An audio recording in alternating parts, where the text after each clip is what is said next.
গ্রামের নাম ছিল বোকাপুর। সেখানে একটা পুরনো ভাঙা স্কুল ছিল, যেটাকে সবাই ভূতের স্কুল বলত।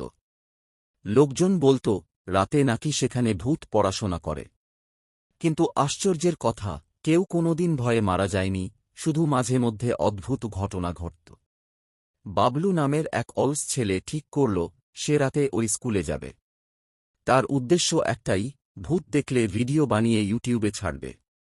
রাত 12টায় মোবাইল হাতে সে স্কুলে ঢুকল। হঠাৎ বোর্ডে খড়খড় শব্দ। বাবলু চমকে ঘুরতেই দেখল একটা ভূত দাঁড়িয়ে। সাদা পাঞ্জাবি, গোল চশমা, হাতে খাতা। ভূতটা বলল, ভয় পাস না বাবা, একটু সরে দাঁড়া, আমি বোর্ডে লিখছি। বাবলুর চোখ কপালে। ভূত আবার বলল, আজ অঙ্ক পরীক্ষা আছে, পড়াশোনা না করলে পাশ করবি কি করে? বাবলু কাঁপা গলায় বলল, আপনি? ভূত। ভূতটা লজ্জা পেয়ে বলল, হ্যাঁ, তবে খুব ভদ্র ভূত।